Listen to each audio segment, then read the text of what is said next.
What up, YouTube? Here with a post-fight video of the Rolando Romero versus Ismael Barroso fight. Now, this was for the WBA Super Lightweight title. And before I give y'all the summary of what happened in the fight, I'm going to tell y'all the results first. Rolando Romero won this fight via 9th round TKO, and he is now the new WBA Super Lightweight Champion. And this was a controversial, very questionable stoppage on the part of the referee and his decision to call a end to the bout, because it didn't look like Ismael Barroso was out of the fight, and he didn't look that much hurt, and it looked like he recovered from the knockdown earlier on in the round. Anyways, I'm going to sum up what happened in the fight, tell y'all how it went from beginning to the end. And prior to the stoppage, I at the fight scored 77 to 74 in favor of Barroso.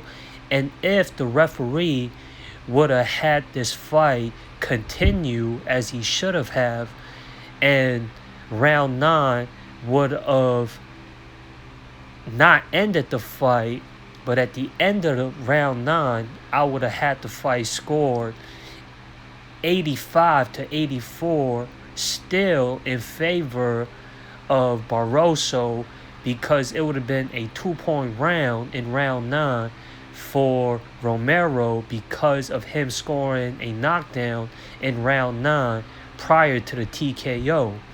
And the first 2 rounds, I had the beginning round scored in favor of Romero, because Romero was doing a good job at being fluid and doing a good job at maneuvering around the ring and avoiding shots from Barroso. And he did a good job at creating distance and space between him and Barroso, and he was landing the more cleaner punches, and he was doing more efficient work. It wasn't until round 3 where Barroso started to close a gap between the two and actually scored a knockdown in round 3, catching Romero moving back with a overhand left hand that scored a flash knockdown. It wasn't a devastating knockdown. When Romero fell towards the ropes, he got back up right away, and that's why I say it was more of a flash knockdown than more of a devastating knockdown where Romero looked like he was delirious. And instead, after the knockdown, Romero got a little off his game plan and turned it up, and he started to get more aggressive and started to look overzealous, and that left him more available to be hit with punches from Barroso, and Barroso started becoming more accurate, and he was able to have the fight being fought at a close range where he wanted the fight to be fought at, and it was more opportunities available for Barroso to be able to cut off the ring and have Romero not move as much during the fight for the middle rounds. And that's how the fight was going. This fight wasn't the most technical, the most fundamental sound fight, because of Romero. He was trying to time and counter Barroso whenever Barroso would attempt to lunge in, and he would catch him here and there. Romero would have on and off moments, while Barroso was not in the best condition or the best shape. As we know, he was a last-minute opponent found for Romero, and Barroso isn't the most recognizable fighter at super lightweight, and this was supposed to be more of a showcase fight for Romero to display his talent and to establish himself as a top fighter at super lightweight, because the way he brands himself with the way he trash talks, has gotten him a lot of attention ever since his fight versus Tank Davis last year. And now that's why he's more out there as a recognizable name in the sport.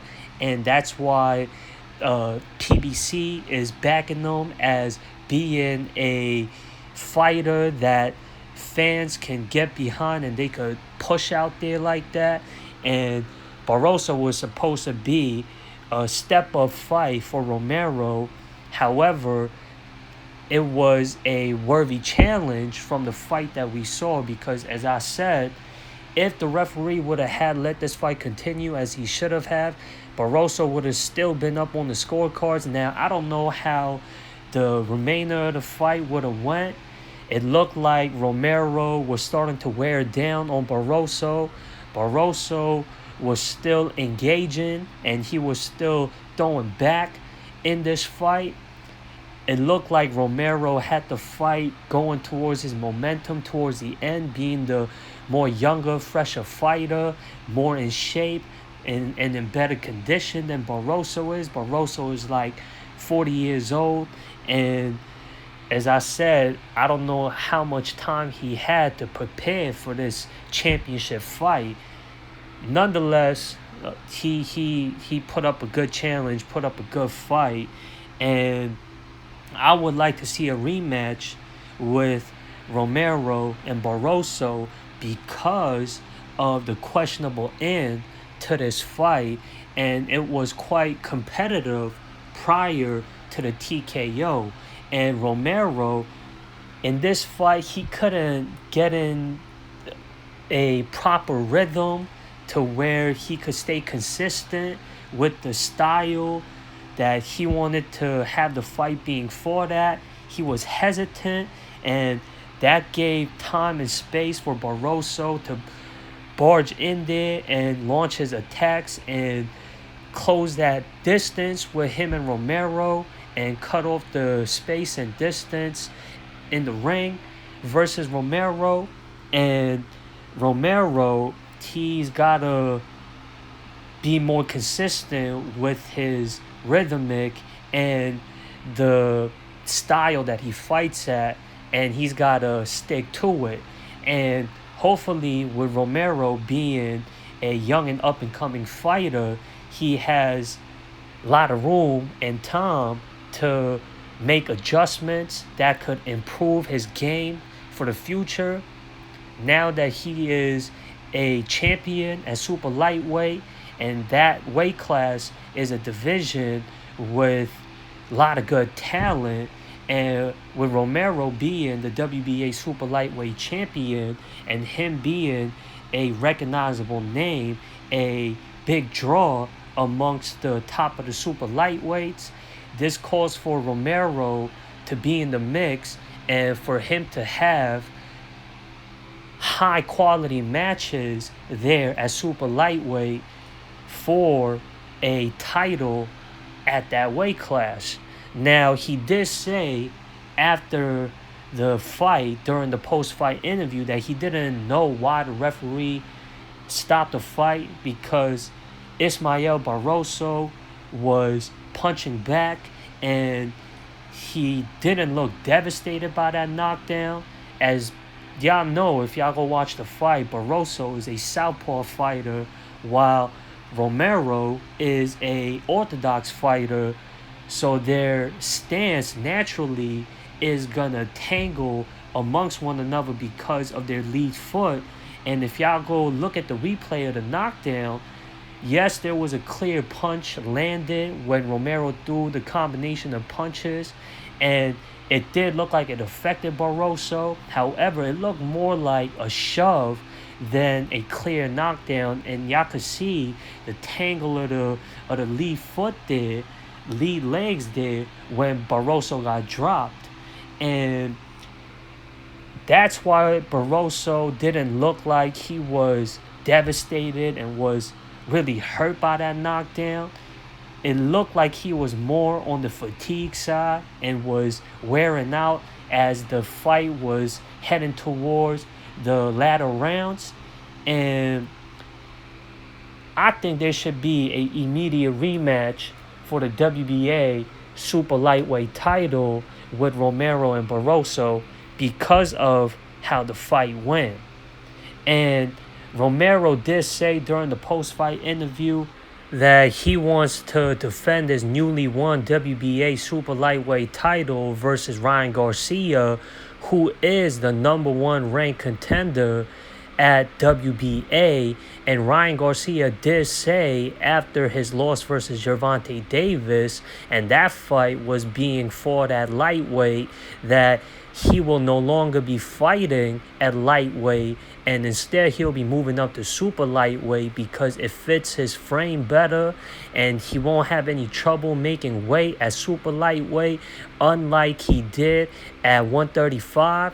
And Romero, I say before he defends his newly won WBA super lightweight title versus a household name like Ryan Garcia, I say he's got to have a better performance and prove himself as a top champion at super lightweight and clear the questions that's in the air with how this fight played out versus Barroso. And then after he gets a clear win versus Barroso, then he could fight, I say, Ryan Garcia or any of the higher quality fighters and championship caliber fighters at super lightweight. And that's because of how this fight played out and this performance. I'm sure even on his part, this wasn't definitely the way how he wanted to win a title as super lightweight. And this is his first world title, and the way how this fight played out, I'm sure that he want to put on a better performance, a better proof in the pudding as him being a top level, high quality world champion at a very competitive division like the super lightweight division, where he is now a world champion at. You look at the other champions at super lightweight, you have Regis Progress, who's proved himself amongst the top of the super lightweights for a while now. You have Josh Taylor, former undisputed super lightweight champion, has fought the best and has proved himself at super lightweight, just like as Progress has. Romero, he's more of a prospect who's on the come up and who's recognizable because of his style outside of the ring, and he's got talent and he's got a flashy style as well in the ring as outside of the ring. And he's more of a new face at super lightweight that fights at a top level and now has to fight at a top level because he is one of the world champions at super lightweight. And then there's the other super lightweight champion, Matias, who's not as well known in America. He's more known outside of America, and he is another champion at super lightweight. There is no unified super lightweight champions after Josh Taylor vacated all his belts outside of the WBO world title, I think. And he's got a marquee fight coming up, defending that WBO super lightweight title versus Teofimo Lopez, former unified lightweight champion, who's had some good quality fights ever since he debuted at super lightweight. And that is a important match at super lightweight that's in the near future. I think that fight is next month, I believe. And that's a very good fight as super lightweight. And then there's other top quality challengers as super lightweight, like the names of Jack Catterall, there's Sandor Martin, Ryan Garcia, and Jose Ramirez, and Zepeda, and Comey, and Barboza and Pedraza, and that shows how much talent is at super lightweight, and that calls for marquee matchups that Rolly Romero can defend his newly won WBA super lightweight title against, perhaps in the future. Anyways, y'all let me know what y'all opinions are from this fight that y'all saw with Rolly Romero and Ismael Barroso. Comment, subscribe, share, like, all that good stuff. And that does it for this video. I'm out of here, y'all. Peace.